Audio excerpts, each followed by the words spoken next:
ஆடி மாசம் வந்துட்டாலே அம்மன் கோவில்கள்ல சிறப்பு பூஜைகள், விசேஷங்கள்னு அந்த ஊரே களை கட்டும்.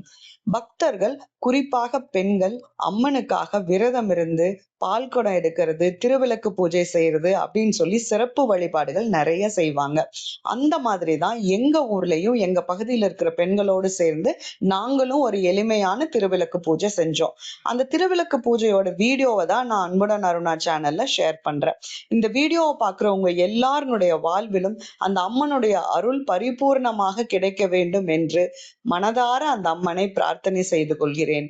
அன்புடன் அருணா. சந்தோஷமா இருந்தாலும் துக்கமா இருந்தாலும் அந்த தாயை விட நமக்கு யாரும் இப்போதைக்கு நல்லது செய்து விட முடியாது.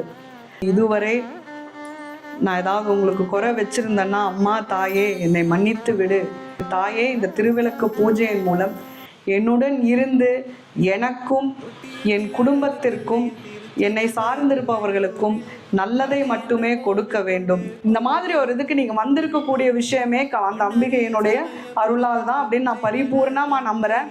உங்க எல்லாருக்காகவும் இன்னைக்கு இந்த விளக்கு பூஜையில் கலந்திருக்கக்கூடிய உங்கள் ஒவ்வொருவருடைய வாழ்க்கையிலும் நீங்க இப்ப வேண்டியிருக்கக்கூடிய விஷயம் பரிபூர்ணமாக நிறைவேற வேண்டும் என்று மனமாற அந்த அம்பிகையை, சக்தியை, மாகாளி தாயை, அந்த மாசாணி அம்மனை, நம் ஸ்வர்ணாம்பிகை தாயை அனைவரிடமும் மனமுருகி வேண்டுகிறேன். ஓம் சக்தி, பராசக்தி. மெதுவா கண்ணை திறந்து உங்க முன்னாடி இருக்கிற நீங்க பிரார்த்தனை பண்ண தீபத்துல உங்களுடைய சிந்தையை நிறுத்தி நீங்க வேட்டதே விஷயம் நடக்கும் அப்படிங்கிற நம்பிக்கையோட சாமி கும்பிடுங்க.